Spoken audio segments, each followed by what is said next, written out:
The cargo ship drifted in silence across the empty stretch of space, its hull bearing the scratches of too many years and too little repair. Elias sat in the cockpit with his feet up, half asleep as the autopilot carried him along the trade route. He had been moving crates of ore for months now, living from one contract to the next. Life was not good, not bad, just the same. Each day felt like the last long hours alone with nothing but the hum of the engine and the quiet ache of loneliness to keep him company.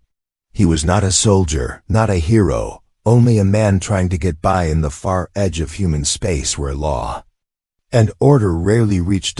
It was only by chance that his sensors picked up the drifting wreck.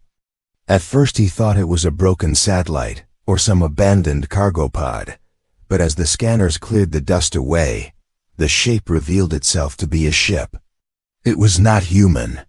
Its surface was smooth, black like obsidian, with strange ridges that curved like the bones of some great beast. It had no running lights and no signal. Just silence. Elias hesitated. Most smart pilots avoided derelicts.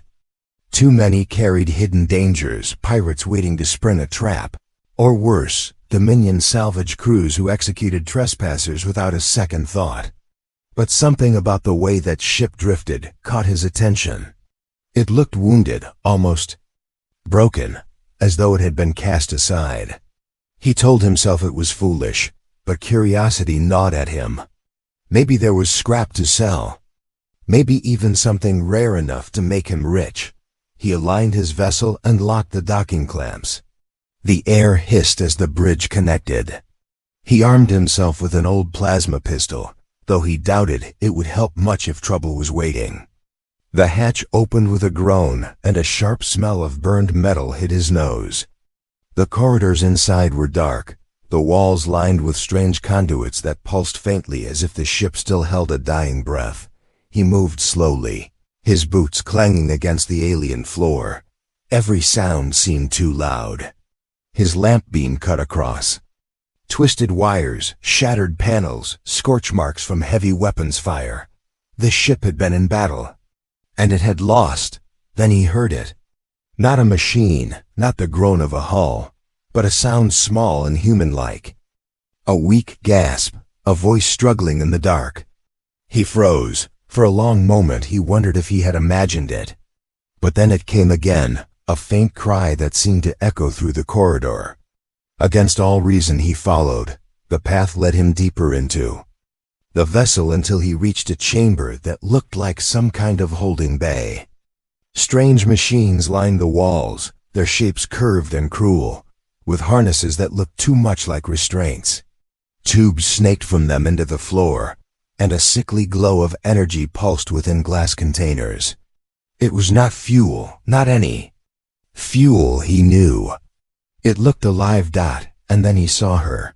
She was lying within a capsule, bound by metal clamps across her wrists and ankles.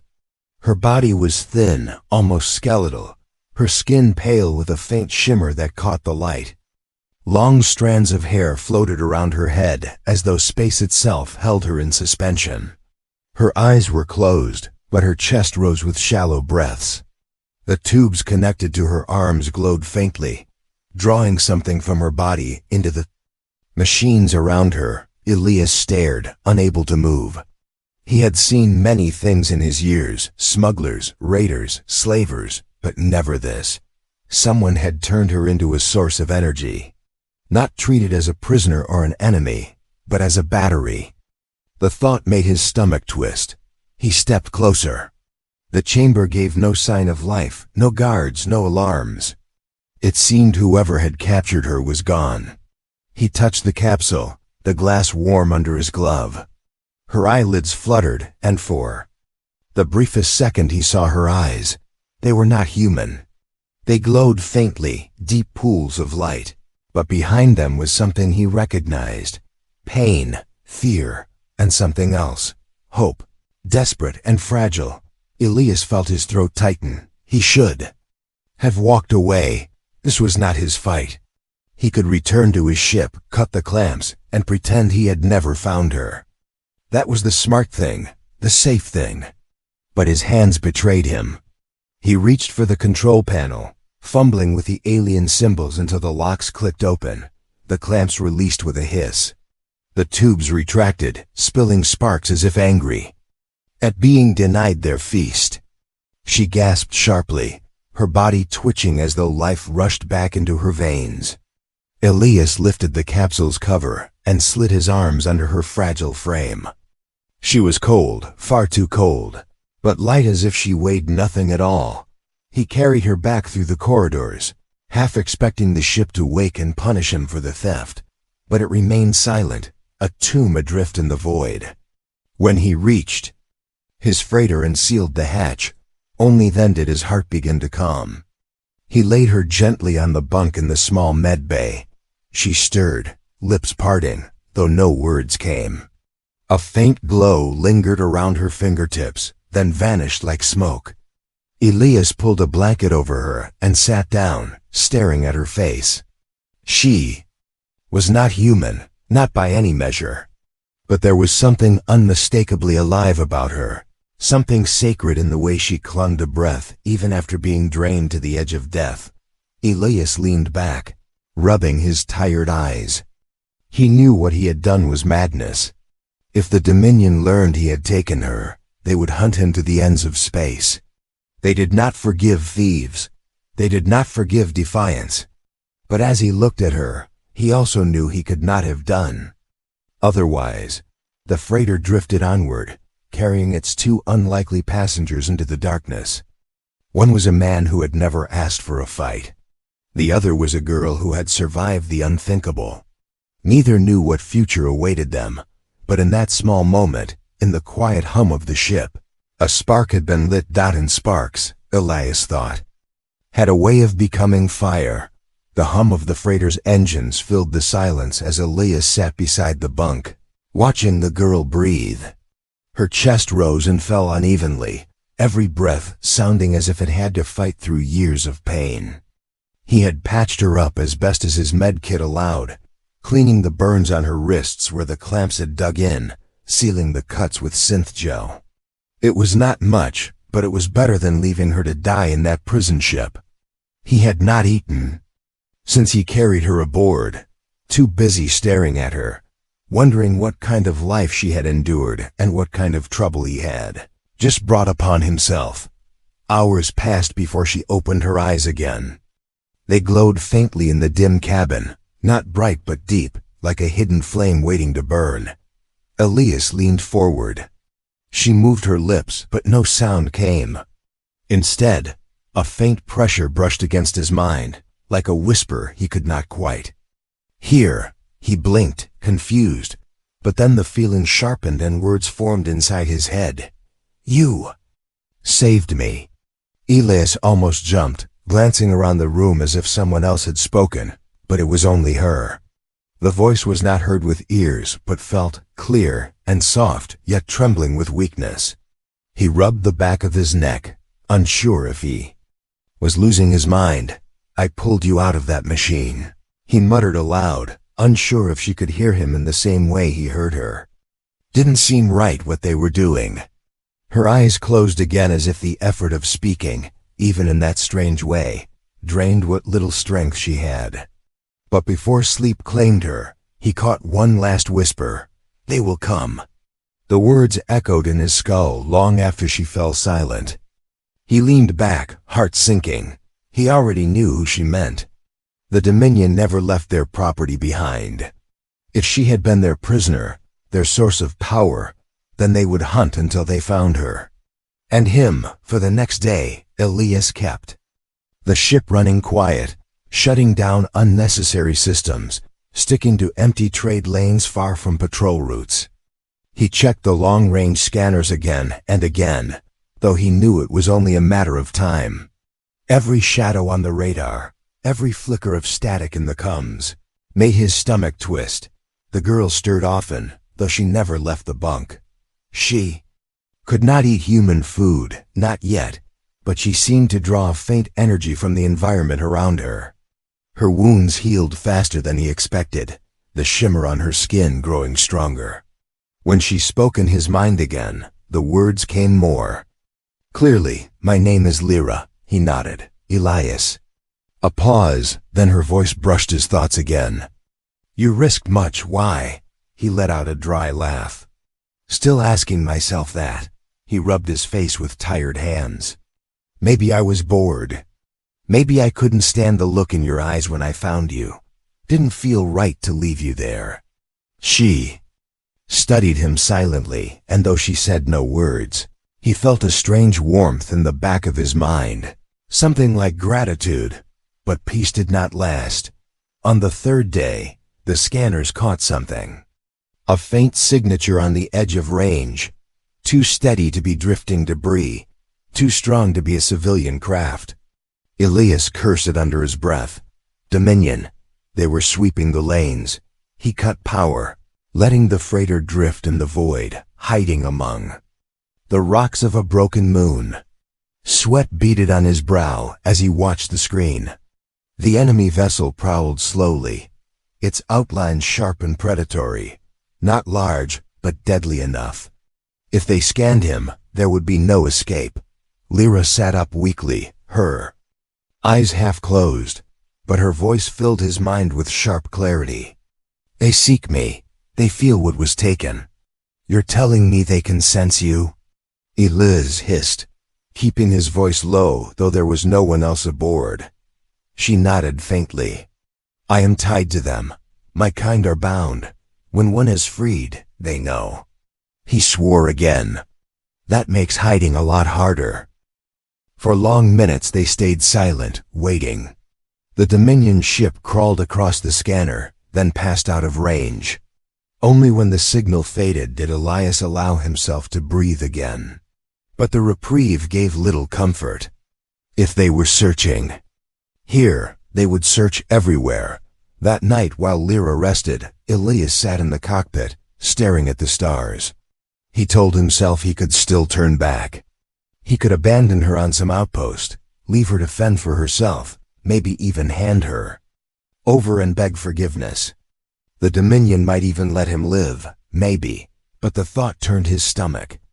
He remembered the scars on her wrists, the faint glow drained from her veins, the way she had looked at him with desperate hope.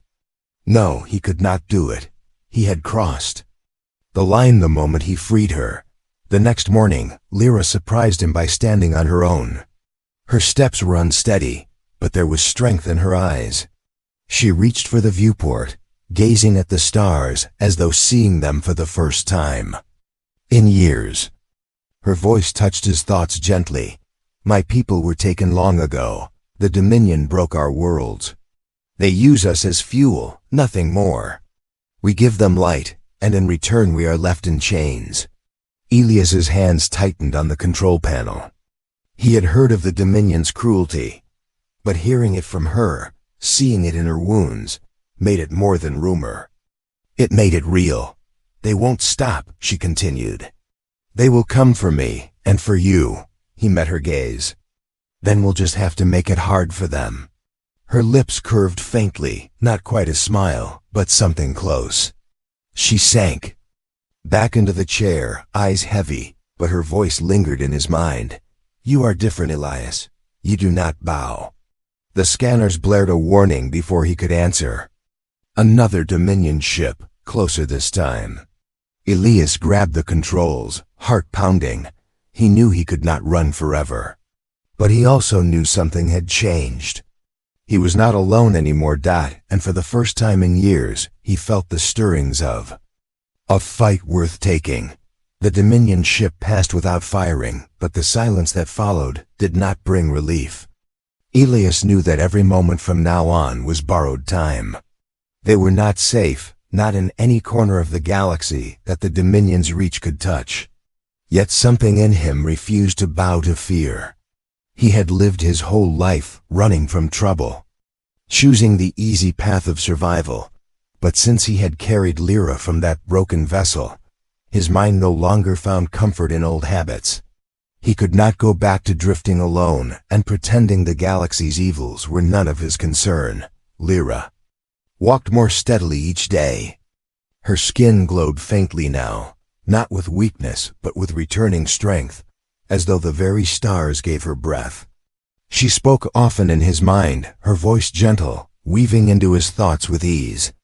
Sometimes she asked about humans, their worlds and their ways, and Elias told her about the crowded markets of the inner colonies, about children chasing each other through dusty settlements on mining moons, about laughter spilling out of taverns where weary workers spent their pay.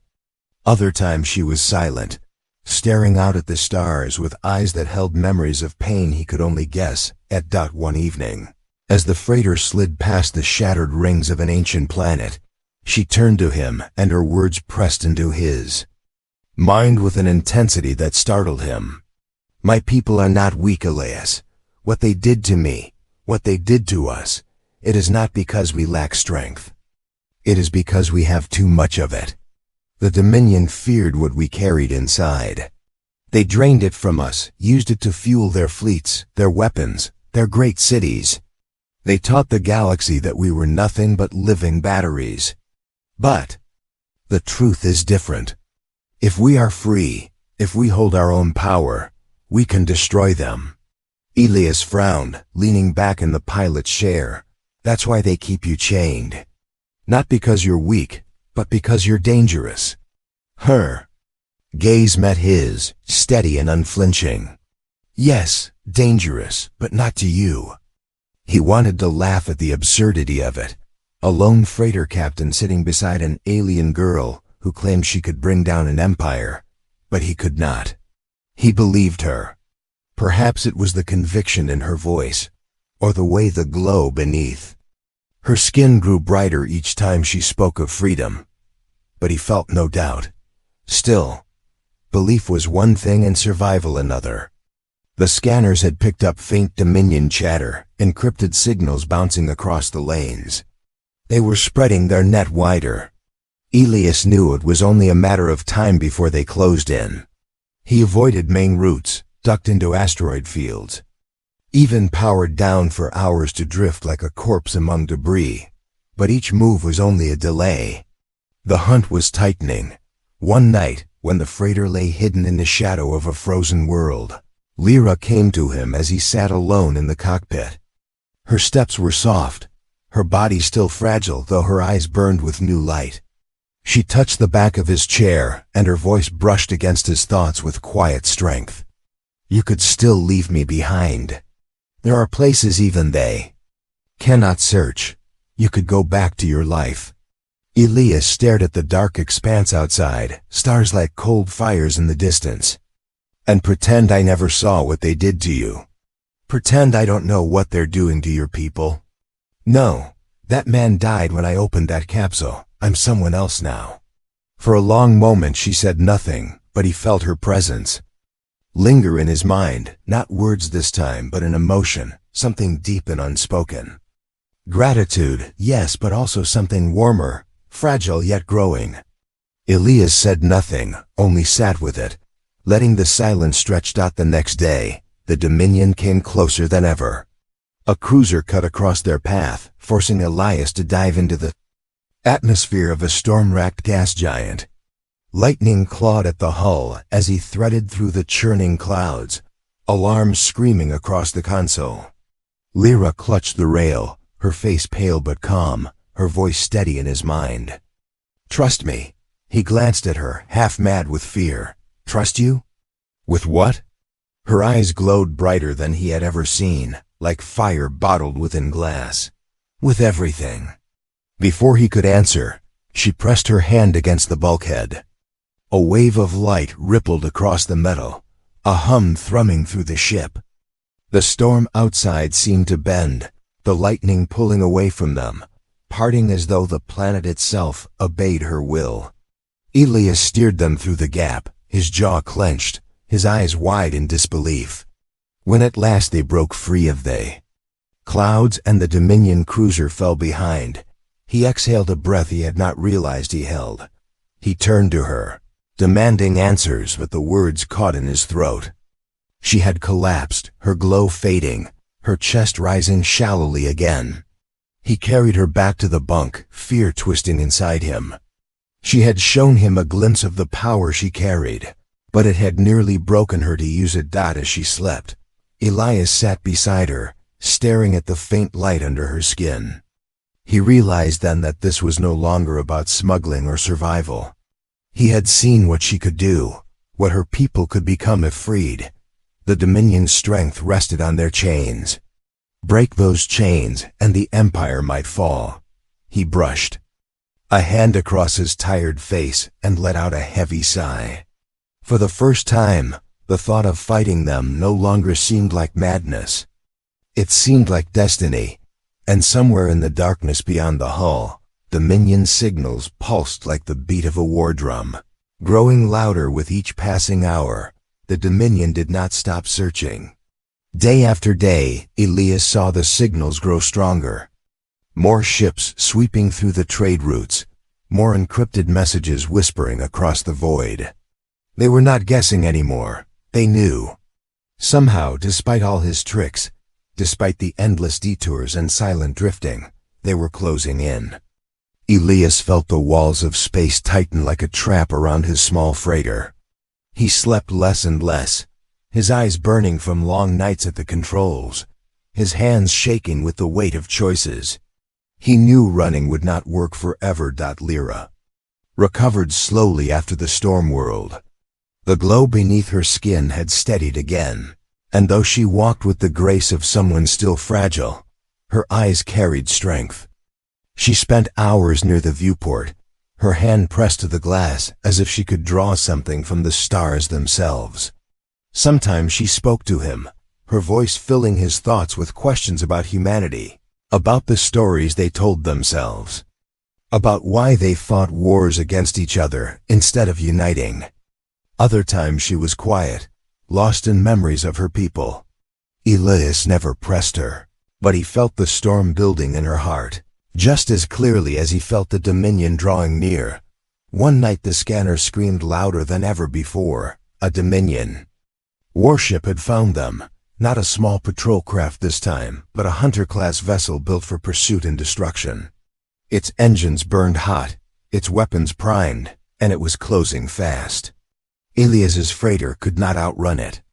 He knew this the moment he saw the outline stretch across the scanner like a blade. His chest tightened, his palms wet on the controls.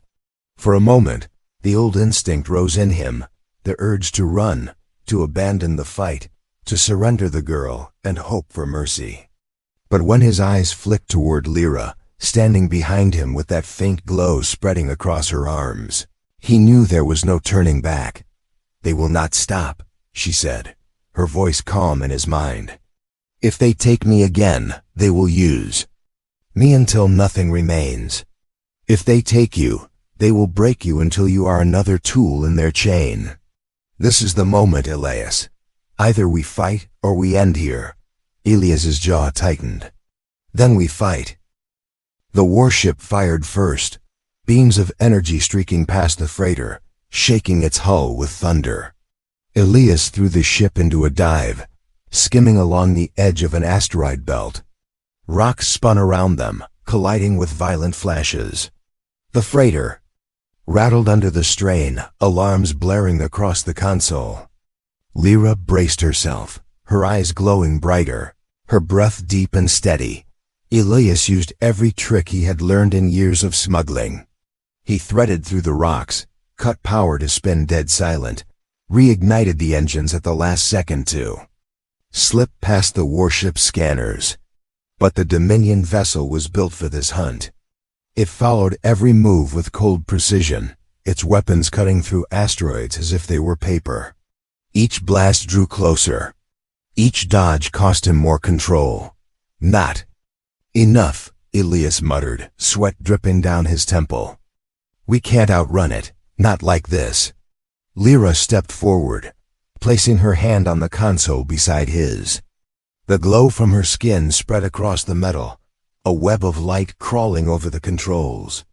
Elias felt the hum in his bones, a strange energy thrumming through the freighter as if the ship itself had awakened. "Guide me," she whispered into his mind. "Your hands steer, but my power will strike." The next barrage of Dominion fire lanced toward them. Elias twisted the freighter into a roll, and at that moment, Lyra's light burst outward. The blast bent, veered off course, striking harmlessly into the rocks.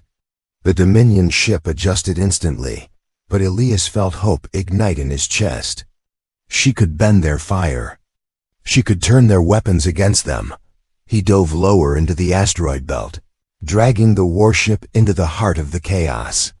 Lyra stood tall now, her glow blazing, her voice filling his thoughts with steady rhythm. Closer, closer. Let them follow. Elias pulled the freighter through a narrow gap, the hull scraping stone. The warship came hard behind, its cannons spitting fire. Lyra raised her hand, and the energy bent again, slamming into an asteroid. The rock shattered, fragments spinning outward. The Dominion ship plowed through the debris, shields flaring, but cracks spidered across its hull. Again, Lyra urged, her voice fierce. Take us into the storm. Elias gritted his teeth and dove deeper, weaving through collapsing stone, his ship groaning with each turn. The Dominion vessel pressed harder, blind with the certainty of its own power. Another barrage streaked past. Lyra caught it, twisted it, hurled it back into the rocks. Explosions ripped the belt apart, fire blooming in the void.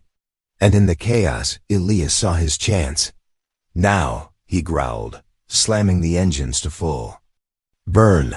He skimmed under a massive asteroid, hugging its shadow, while Lyra flung one last surge of light. The Dominion ship fired again, but this time the blast ricocheted, slamming into its own hull. The warship shuddered, flames ripping across its frame. For a moment it held, then the reactor inside tore itself apart in a blinding flash. The shockwave rolled through the belt, sending fragments spinning. Elias wrestled the freighter through the storm, alarms shrieking, but when the light faded and silence returned, only their small vessel remained intact. The Dominion ship was gone, nothing but molten wreckage scattered among the rocks. Elias slumped back in his chair, chest heaving, sweat soaking his collar. His hands trembled, but his eyes burned with something fierce. They had done it. Against all reason, against all odds, they had destroyed a Dominion warship. Lyra stood in the glow of the console, her body trembling, her breath ragged. She had spent nearly all her strength, yet her eyes shone with fire. She looked at Elias, and he felt her words before she spoke them. This is only the beginning. They will hear of this. The galaxy will hear. For the first time in generations, the Dominion has been struck down. Elias nodded slowly, his throat tight. He could already imagine the stories spreading, whispers across outposts and colonies, voices telling of a lone human freighter and the alien girl who burned a warship to ash. It would be more than rumor.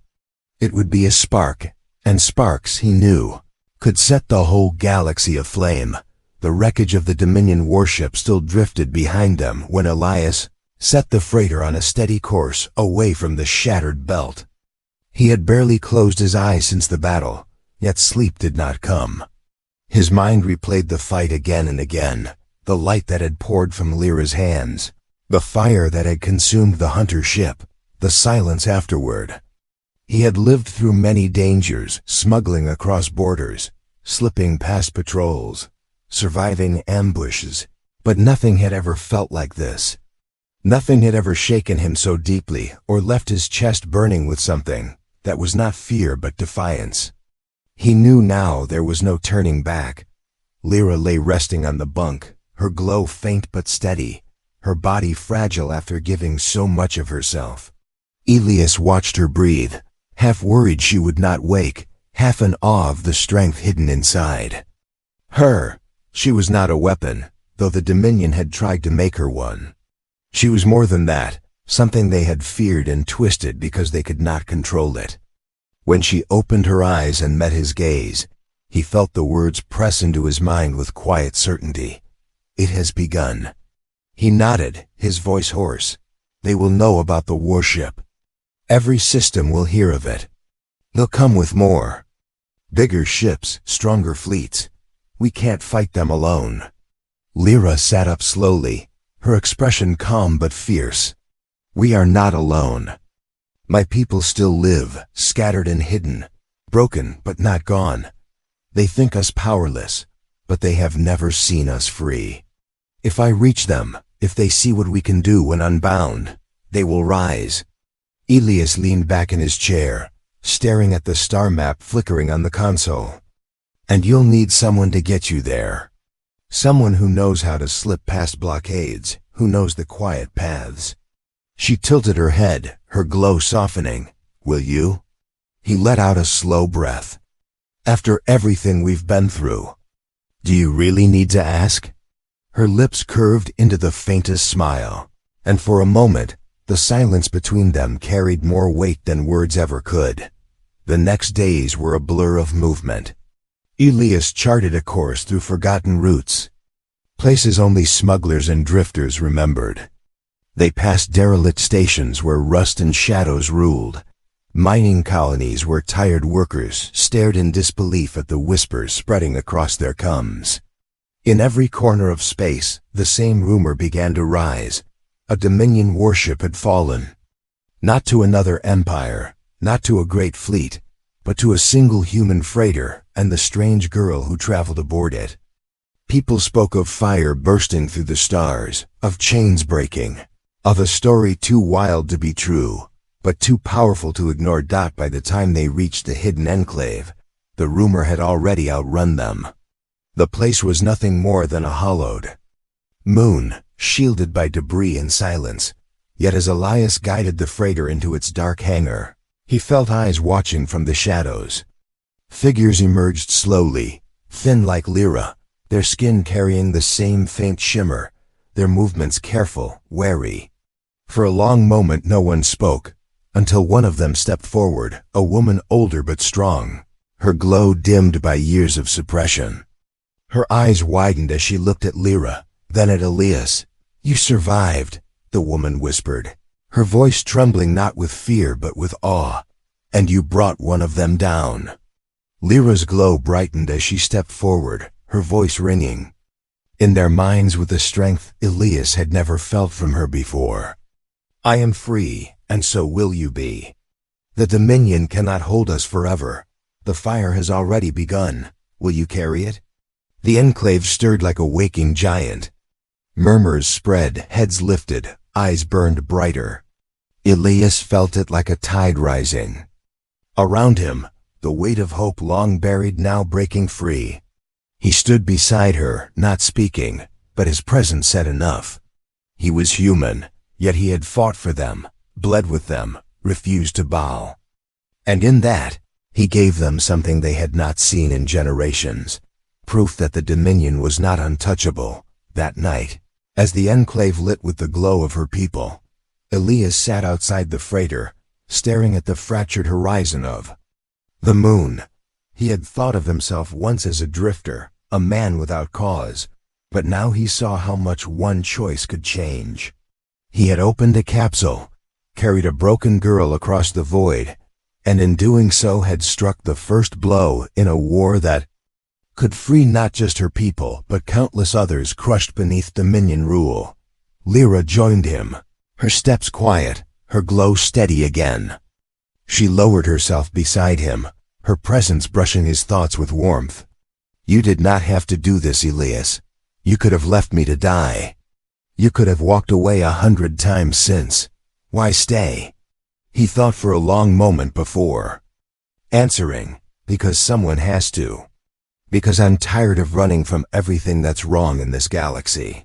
Because when I saw you, I realized I couldn't live with myself if I turned away. He glanced at her, a faint smile touching his lips. And because maybe, just maybe, we can win. Her eyes glowed like stars, and in them he saw not the broken prisoner he had rescued, but a leader rising from ashes. She reached out, her hand brushing his, light spilling between their fingers. Then we will win, together. The days that followed were filled with planning. The enclave was small, but word spread fast. Other survivors would come, drawn by the story of the warship's fall, by the promise of strength returned. Rebellion was no longer a dream whispered in the dark. It was alive, burning in the hearts of those who had thought themselves forgotten. Elias knew the Dominion would come with fire and steel, but he also knew they would never again be unchallenged. When he stood beside Lyra before the gathered survivors, watching their eyes glow brighter, he felt something shift inside him. He was no longer just Elias the cargo pilot. He was a spark in a fire that would consume an empire. And as the freighter lifted once more into the stars, carrying with it a girl who had been drained like a battery but now shone brighter than the suns themselves, Elias understood that humanity's greatest power was not its fleets or its weapons. It was the refusal to accept cruelty, the stubborn courage to fight when no one else would. The Dominion had built its throne on chains and silence. Now, because one human had chosen to break those chains, silence was no longer possible. The galaxy would hear their fire. The empire would fall, and it had all begun with a single act of defiance in the dark. The end.